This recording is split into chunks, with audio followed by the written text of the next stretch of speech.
It was me, Barry. I'm the one who screwed your mom. I am your father.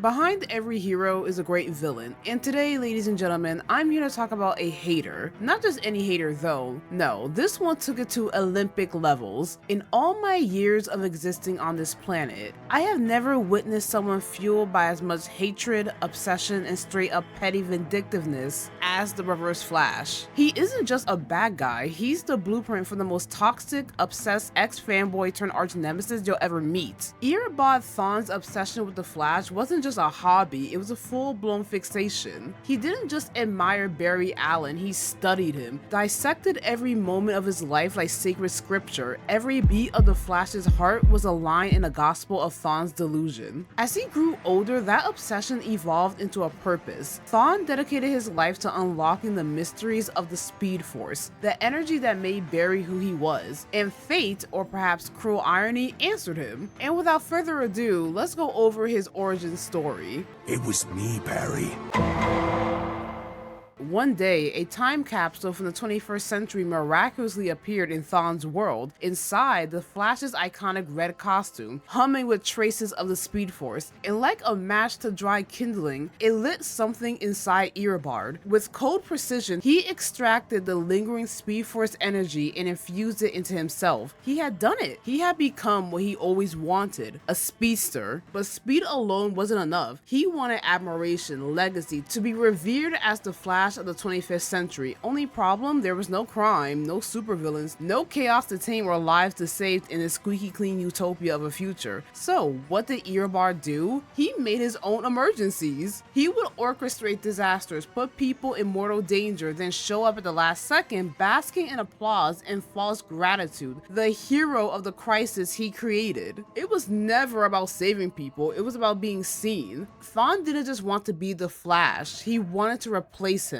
And where most people would have drawn the line, Thawne kept running straight into madness. Earbard was starstruck when Barry Allen, the Flash, appeared in his timeline. The hero he had idolized for so long was finally within reach, not just as a symbol but as a mentor. Barry even took the time to teach him advanced techniques, and for a fleeting moment, Earbard felt like he belonged. They bonded over their shared mantra, every second is a gift. It was everything Thawne had ever dreamed of, until it wasn't. Barry eventually uncovered the truth behind Thawne's staged rescues and fake heroics. The betrayal cut deep, and Barry, ever the true hero, had no choice but to defeat him and turn him in. For Earbard, the devastation was personal. His idol didn't just reject him, he exposed him. But Thawne didn't give up, not yet. In prison, he vowed to change, desperate to win back the Flash's respect. He endured electroshock therapy, claiming it helped him focus. He shared his knowledge of physics and the Speed Force with his fellow inmates, transforming himself into an asset rather than a threat. Eventually, he convinced the authorities that his mind was too valuable to waste behind bars. So he worked hard, from being a lowly tour guide at the Flash Museum to rising through the ranks with a genius-like charm and performative humility. But deep down, the wounds festered. And while the world may have started to believe in his redemption, Thawne wasn't trying to change. He was trying to rewrite his legacy, 1 second at a time.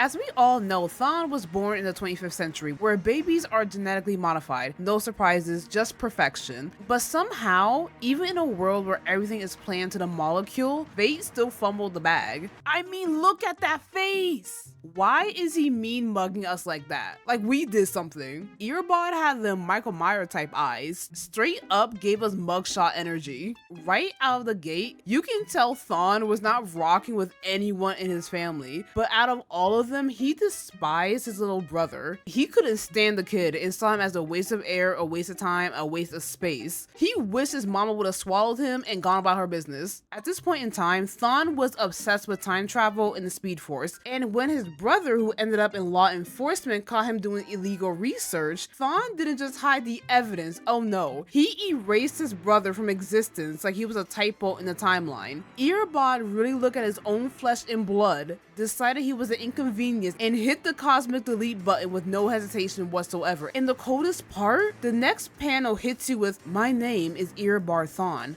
I was an only child. Like, excuse me, he didn't just remove his brother, he rewrote reality to fit his ego. No grief, no guilt, just a smug little monologue like he did the universe a favor. Now, in this shiny brother-free timeline, Thawne decides to buckle down and focus on his studies, because clearly murder clears up your schedule. Gotcha, bitch! He finally claws his way into the Flash Museum, thinking it's all smooth sailing from here, but nope, there's still one person standing in his way for that professor spot. And you would think most normal folks would grind, hustle, maybe network a little bit. Thawne straight up killed the man. Another one bites the dust. And even after taking out the competition, the Speed Force still wasn't messing with him. This man's obsession was getting so out of hand that his parents stepped in like, sweetie, maybe it's time to let this go? And what does our dear little golden cycle do? He listens and goes home. Psych! Nah, he murders his parents in cold blood, and he's unfazed by it. And then he has the nerve to say their unfortunate deaths won't stop him from chasing the Speed Force. Sir, you caused that misfortune. Finding out the secrets to the Speed Force became Thawne's whole personality, and he was willing to stack bodies like Jenga blocks to get it. 4 people,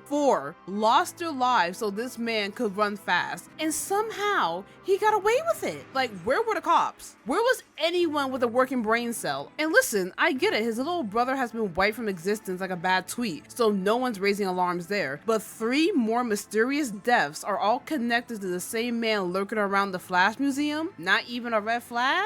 But then I had to remind myself, Toons, he erased them from the timeline, so no one would even remember that they existed in the first place. So it wouldn't even matter if the cops got involved, he would just erase them from the timeline as well. But don't let the body count fool you into thinking we hit peak evil. Oh nah, that was just a pre-show. While doing more of his research, Thawne falls in love? He got a bae? He got a baddie with a fatty? Oh gosh, Toons, don't. I shouldn't sound excited for this relationship because this poor woman is basically dealing with Joe from You but with powers. Her name is Rose and she's a reporter. I'm starting to notice a pattern here when it comes to love interests. Now Rose, she got a man, a whole ass fiance. Normal people would take that as a cue to move on, maybe go to therapy, get a hobby. Not Thawne, no. This man looked at her engagement like it was a challenge and said, let me just delete him real quick. And that's exactly what he did. Killed her fiance like it was another Tuesday. His body count is steadily rising. And yet, somehow, this ain't even the most unhinged thing he does to this woman who doesn't even like him back. So, after murdering her fiance because, you know, love or whatever, he actually thinks she'll fall into his arms like this is some twisted fairy tale. But nah, Rose hits him with that, I just don't feel that way about you type energy and friend zones him hard. And you think maybe that'd be a wake-up call. Absolutely not. Thawne took that rejection like it was a personal vendetta against his existence. Instead of moving on, he starts stalking Rose's entire romantic history and proceeds to kill every single man she dates after. Every single one. Imagine being so spiteful that you turn someone's love life into a graveyard just because they won't let you hit it. Eventually, Rose, broken and grieving, starts to think she's cursed, and in her despair, she leans onto the only person left standing, Erebor Thawne, the very one causing all of her pain. And still, even then, she makes it clear she's not interested. And this is where it gets demonic, because instead of letting go, Thawne literally runs back in time to when Rose was a child, a 5-year-old girl, and shakes her head at super speed, trying to give her shaken baby syndrome. I wish I was joking. He leaves her brain dead, mute, trapped in a vegetative state, just so she'll never grow up to be the woman who rejected him, never grow up to be a reporter, never grow up to choose anyone else. How fragile, how demented does your ego have to be to justify something like that? To erase someone's entire future just because they had the audacity not to love you back. This is why rejecting someone is so terrifying, because you don't know if they'll be chill about it or they're gonna hit you upside your head with a brick. And believe it or not, this isn't even the darkest corner of his story. Thawne doesn't just ruin lives, he rewrites them in blood. In this new timeline, after ruining Rose's life like some kind of speedster Joe Goldberg, Thawne decides love ain't it. However, despite all that, he is still desperate for Barry's approval. He has convinced himself he could earn it by proving he changed. Another one, thank you. Another one, thank you. Another one, thank you. Another one, thank you.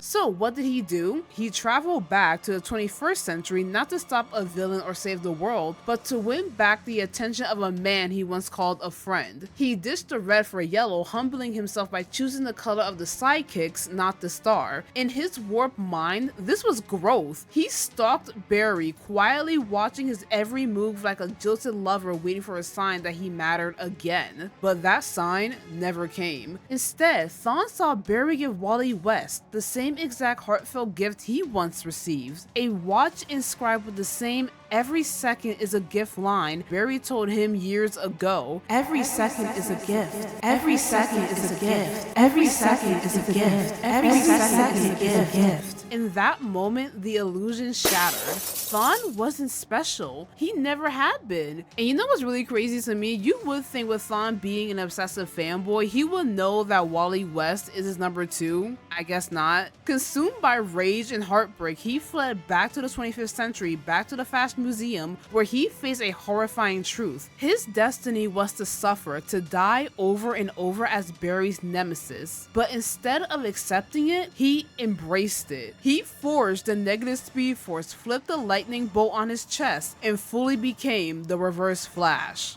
What's good? What's really good? To Thawne, love twisted into hatred. Now he believes that pain is the only way to make Barry see him. If he couldn't beat the Flash's greatest ally, he'll just become his greatest enemy. The Reverse Flash doesn't just want to ruin Barry's life. He wants Barry to need him in that misery, because in his deluded mind, every torment is a kind of intimacy. Well, ladies and gentlemen, that's his origin story, just obsession and murder. And if you thought that was bad, y'all ain't seen nothing yet. Reverse Flash is a certified demon. I don't even want to call him a man because the actions he takes aren't human. So Thawne, being the obsessive little menace that he is, starts hopping through Barry Allen's timeline like it's a playlist, trying to kill him here, ruin him there, or just being messy for the sake of it. But no matter what, he always ends up catching an L, always. And after enough failures, he has one of those light bulb over the head moments. Wait, I know the Flash's real identity, Barry Allen. In that case, I'll just stop him from ever becoming the Flash. Sounds smart in theory, right? Wrong. So off he goes, tampering with chemicals in the lab like some cracked out Bill Nye, thinking he was about to erase the Flash from existence. But what happens? The gag is, if Barry never becomes the Flash, then neither does Thawne become Reverse Flash. It's like the universe giving him the Uno reverse card. So after taking yet another L, Thawne does what he does best, doubles down on the pettiness. If he can't stop Barry from being the Flash, then he's gonna make damn sure that every single day of Barry Allen's life is drenched in suffering. Because in Thawne's warped little brain, if he can't win,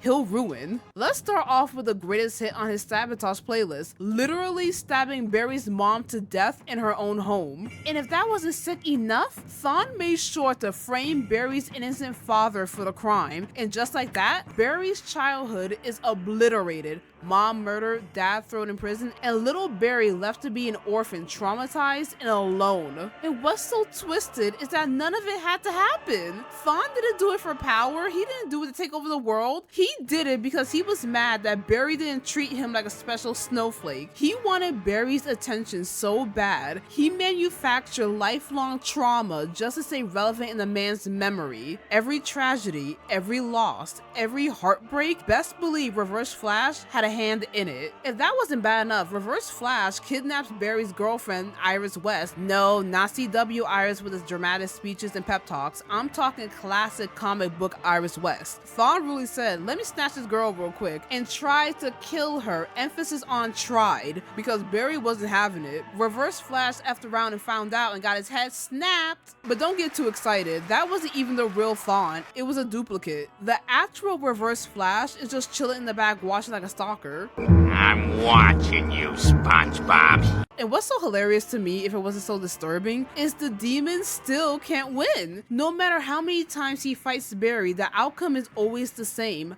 Thawne loses. So what does he do? Grows up, goes to therapy? Nope. He decides to take the Pettiest all the way back to Barry's childhood. Yes, this grown-ass adult man literally time traveled just to bully a child. A child!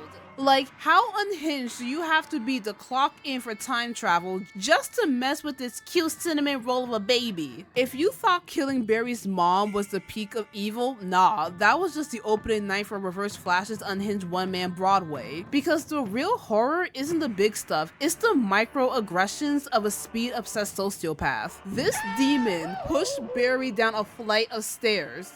Like, hello? What happened to I can't kill him or I'll erase myself? He easily could have snapped his neck going down them stairs. If Barry has insomnia, best believe it's because of the Speed Force demon hiding underneath his bed like it pays rent. Yes, if you didn't know, for a good majority of Barry's childhood, the Reverse Flash was the monster tormenting him while hiding underneath his bed. And let's be real, Randall from Monsters Inc. would have loved the Reverse Flash. To add more salt to the wound, there was a time Barry was playing a sweet little game of baseball, minding his own business in the outfield, and when the ball flew his way, Thawne moved his arm mid-game, just so the kid wouldn't catch it and get clowned by his team. Thawne, get a job! I'm just like, Thawne, you are doing too much now. You have space time-bending powers, and you're using it to sabotage Little League. Are you kidding me? I kid you not, Thawne kept his foot on Barry's neck since day one, and Barry didn't even know the man existed. The poor baby probably thought he was cursed or that Murphy's Law was playing a joke on him. Every misstep, every accident, every oops, guess what? It's not fate. It's one angry blonde in yellow spandex gatekeeping happiness like his limited edition. Thawne wasn't content with just ruining Barry's life. No, he had to make sure the man had zero joy, zero peace, and definitely zero friends. Barry finally starts catching a break, finds a real friend in a boy named Doug, and they're bonding over comic books, being nerdy little sunshine kids. It's wholesome, it's sweet, but of course, that doesn't sit right with Erebod I'm allergic to Barry's happiness Thawne. This demon in a tracksuit finds out Barry has a friend and straight up murders Doug, like erases him from existence. Another one bites the dust. Not just a tragic accident, no, Doug never even existed. Heaven forbid Barry smiles for 5 seconds. Thawne has his own personal spidey sense letting him know that Barry is happy. Now I'm skipping forward ahead in time. When Barry came back from the dead after Crisis on Infinite Earths, thinking maybe, just maybe, he could finally catch a break. Guess who's waiting for him like a roach you thought you sprayed to death? Reverse Flash. He rolls in grinning, eyes full of glee. He proudly tells Barry, everything bad that has ever happened to you, yep, that was me. Your mom dying? Me. Your dad going to prison? Also me. Every L you've taken since childhood? Yours truly. And just to sprinkle a little psychological warfare on top, Thawne even says, you could have had a full life with both of your parents. You were meant to be happy, but I didn't let it happen. Who admits that with a smile? Who celebrates being the root of generational trauma like it's a birthday party? Girl, fuck them kids and fuck you too. Reverse Flash is so unhinged that he was ready to let the entire Earth get obliterated just so Barry could feel bad about trying to save his mom. Let that sink in. The whole world. Just to serve up one single steaming plate of guilt. And just when you think he's peaked in madness, this demon in yellow says with a straight face that he will go back in time, kill Barry's mom again, and then pretend to be a social worker just so he could raise Barry himself. Sir! No, Reverse Flash, he gotta go. He is doing too much. Like, I can't take it. Give me Lex Luthor. At least he just hates aliens. Hell, I'll even take the Joker. He may be on Batman's ass, but not on the same level like Thawne. And speaking of Batman, in Flashpoint, Barry Allen's encounter with Thomas Wayne's Batman is one of the most emotional and tragic elements of the story. In this alternative timeline, Bruce was the one killed in Crime Alley, and Thomas becomes a more brutal, unforgiving version of Batman, one who uses guns and doesn't flinch at killing. Yet, despite their differences, when Barry prepares to restore the timeline, Thomas entrusts him with something deeply personal, a letter for his son Bruce. And when Barry finally makes it home and delivers it, it's a tearjerker, a father's words from beyond a broken timeline. That letter was worth more than the Wayne fortune, more than any victory Bruce ever had. It meant everything. Now, enter Reverse Flash, basking in the chaos of Flashpoint like it's his personal playground. And just when you think he can't get any worse, Thomas Wayne pulls a Glock and shoots him dead.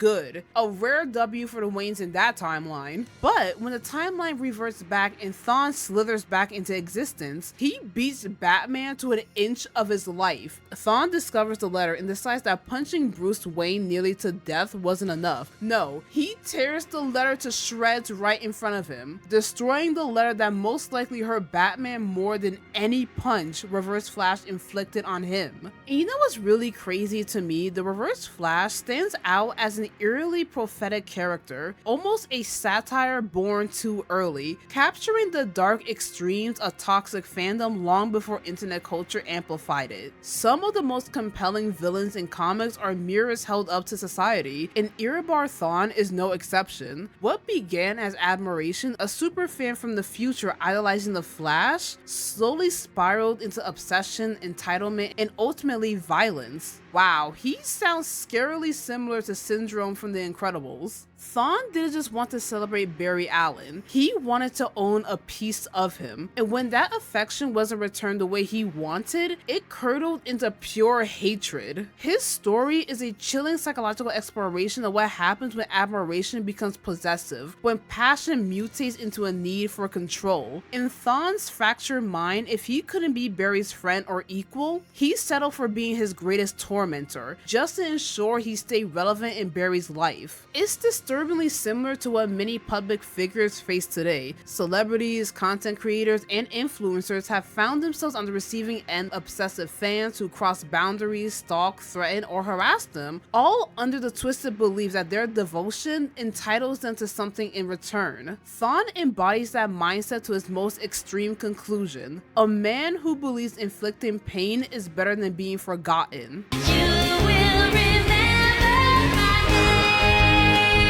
Reverse Flash will do everything and anything to make Barry's life as miserable as possible. And guys, I barely scratched the surface of the atrocities that Erebor Thawne has done to Barry. Which leads me to think, who's to say Thawne isn't lurking in our timeline right now? I mean, look around us. Inflation, Reverse Flash. The floods, Reverse Flash. Your favorite TV show getting canceled or your Uber Eats orders missing? Reverse Flash! And I already know some of your light tunes, you're kind of reaching here. No. This is the same demon who traveled across centuries just to ruin one guy's life because his parasocial crush didn't pan out. You think he wouldn't tamper with our timeline just for fun? At this point, I'm just blaming everything that's happening around the world on Erebor Thawne. He isn't just a villain in the DC universe, he's a global menace. A metaphysical troll haunting timelines just to make sure someone somewhere is having a bad day. If anything bad happens, just whisper it to yourself. It was him, Barry. He was the one who ruined Iris, and by doing that, your show as well. So if you won't stop hating me, what happens once I save you? Finding new ways to kill you. And as always, don't forget to like, comment, subscribe, and notification bell so you never miss an update. And I'll see you guys next time. Bye! Get your blessing, go get it.